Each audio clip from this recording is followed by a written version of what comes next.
Hi Happy guys. Thursday. Happy Thursday. Here we go. Grab your books, grab your colored pencils and pencils, and let's get started. Turn to page 11, please. We're going to talk about decimals today. So your page looks like this. We only have a couple of things to work through with decimals, so it should be quick and easy. So the first thing that we want to talk about, and I'm going to hide us, Mrs. Moore, is we're used to all of these whole numbers right there. But then when we start dealing with decimals, we've got to worry about our tenths and hundredths. So remember that THS signals that it's a decimal. So tenths, hundredths, and then later on you'll learn about thousandths. So remember that this spot right here where the decimal goes, we say the word and. So if it's 52 and 2/10, then you know that you're over here in decimal and fraction territory. So that is the place value of decimals. Remember, it's always in that order, tenths, hundredths. We don't have any once, but it goes in the reverse order this way. And all that has to do, again, with our base 10 system. So tenths, hundredths is 10 times smaller than my tenths. So moving right along, when we're comparing decimals, the most important thing to remember is that you stack the decimals on top of each other so that the decimal's in a nice straight line. Here is our example. So take a minute to write down those 4 decimals. Right now they're not in order from least to greatest or greatest to least. The first one is 600ths. Then I have 1/10. 5 7/100ths, and then 3 2/10. So you'll notice that I lined them all up. My decimals are right here so that my ones are all sitting together and my tenths are together and my hundredths are together. So on this one, I'm ordering us from greatest to least. So I'm going to look at my ones place value first. I see that that 5 is way bigger than 0 and 3. So 5 7/100ths is going to go first as my largest decimal.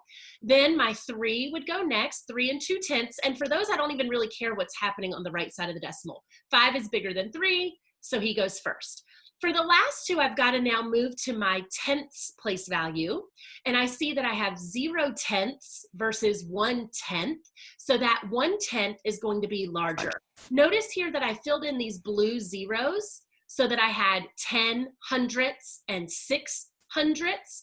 So that's just another way to see that 6 hundredths is smaller than 10 hundredths. So here is my order from greatest to least. And when you're comparing decimals, that's all you have to do. Anything to add on to that, Mrs. Moore? Awesome. Yeah, looks good. Okay, moving right along. All right, so visuals. So we're looking at the one on my left, which is the horizontal bars. So first thing, when you're looking at the grid, we naturally know that that one is split up into tenths just by looking at it, but you want to make sure. Wait, I'm so gonna you can take count your them out. And then so the size of the piece, how they're split, is your denominator. So, and we're doing fractions first. So 10 is your denominator, and then how many are shaded? 1, 2, 3, 4. So 4/10 is the fraction showing this model. And then as long as you write the fraction correctly, you repeat how to say it, and that's how you fill in the decimal. That's kind of what I do. So 4/10, you know, that's represented by decimal 4. So that first place to the right of the decimal is the tenths. So 4/10 shown that way. Does that make sense? Anything else to add? Sounds wonderful. All right, and then looking over at the other one, so this is split into hundreds. That's that hundreds grid. So again, starting with the fractions, 100 is your denominator, and then you have to carefully count. Hopefully, you can kind of count with your pencil as we're going through this now. And when you count them all up, you have 28 total shaded. So that is your numerator for the fraction, 28 hundredths.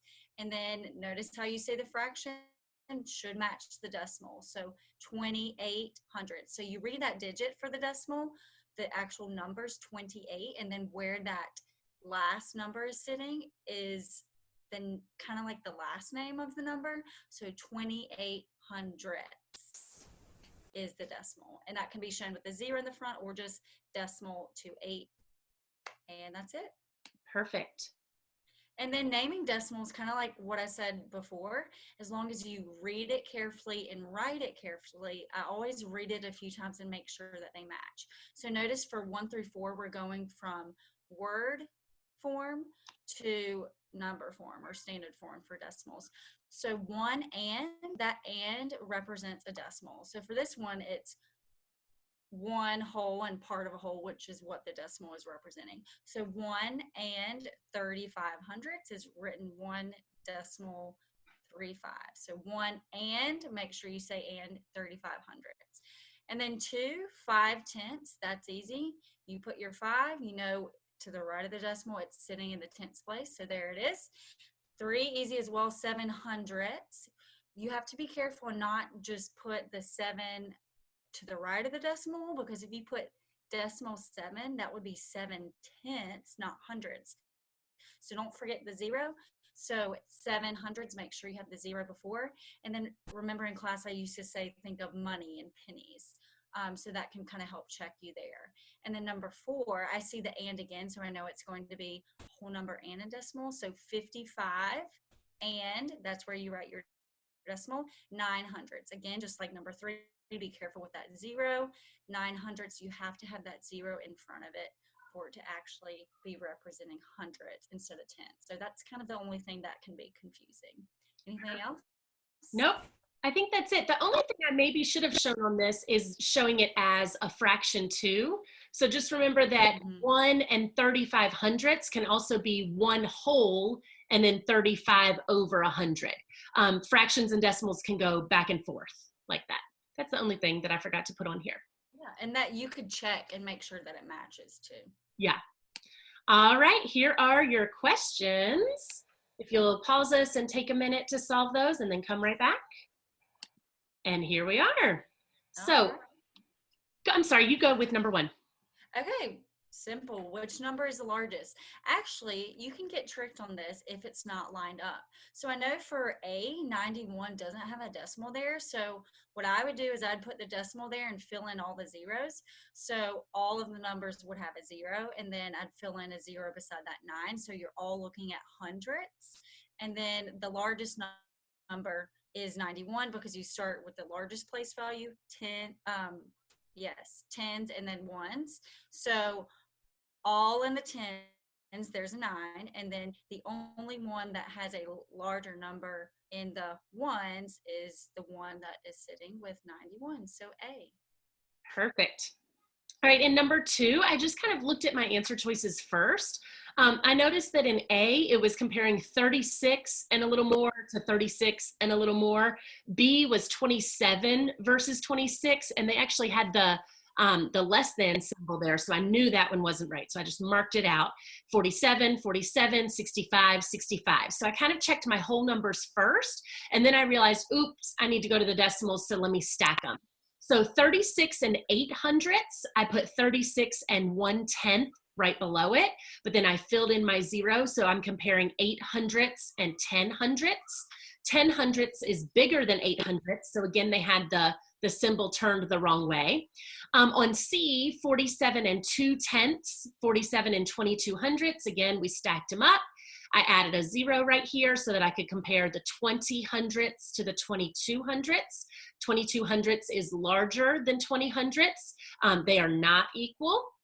So then that left me with D, 65 and 8/10ths and 65 and 80 hundredths. I had to fill in my 0. We know that 8/10ths is equivalent to 80 hundredths. So those two match up perfectly. So my answer is D. Those two are equivalent.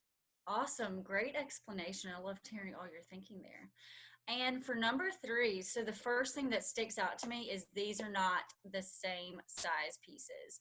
So the first one is split into hundredths and the second one is split into tenths. So I know right away that I'm going to have to make the tenths equivalent to hundredths.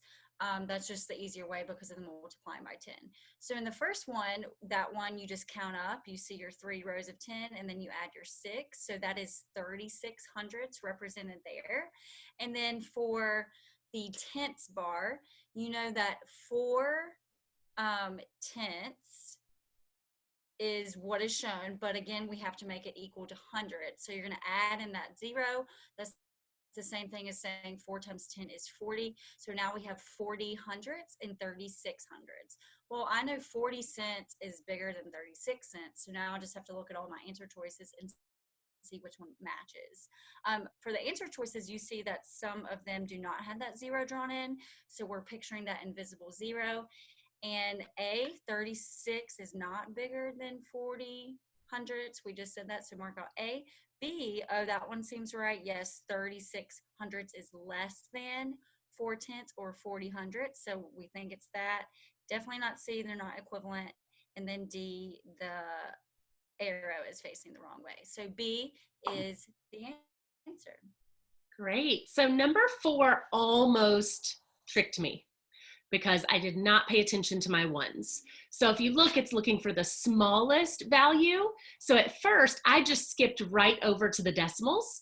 And I was looking at, you can see that we changed them to fractions this time. So 4 hundredths, 40 hundredths, and then 41 hundredths when we added the 0 to B. If I had written D, but I caught myself beforehand, it would have been 1 100th. And you can see I almost circled that one. And then I said, no, because look at the ones place value. That 4 is larger than the 3. So I had to get rid of that one and then just focus on these 3. So then I looked back at my fractions and I know that 4 hundredths is really just, if you look down at number 3, 4 of these little teeny boxes. So that one is much smaller than 40 hundredths and 41 hundredths.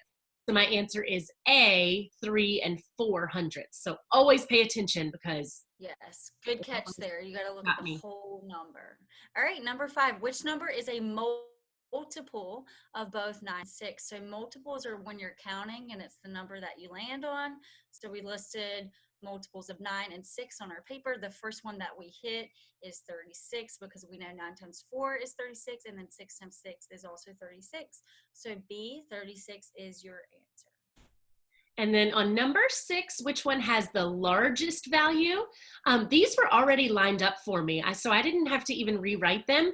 The ones in the hundreds place were all the same. The ones in the tens place were the same. The 2s in the ones place were the same. So I really just needed to focus on the decimals. So I added in zeros for B and C. So I'm looking at 9 hundredths, 10 hundredths, 20 hundredths, and 17 hundredths. And then I had to pay attention to the word largest. So the largest one is 20.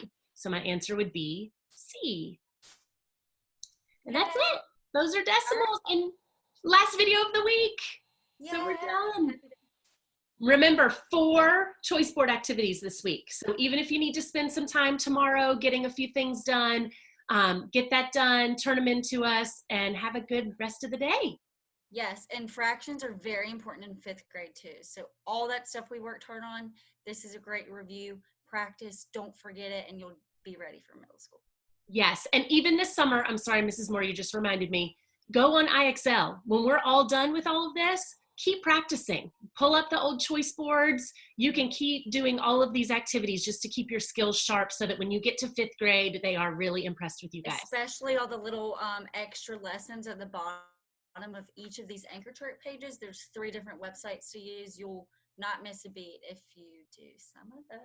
Exactly. All right. Have a great day. Thank you, Mrs. Moore. See you later.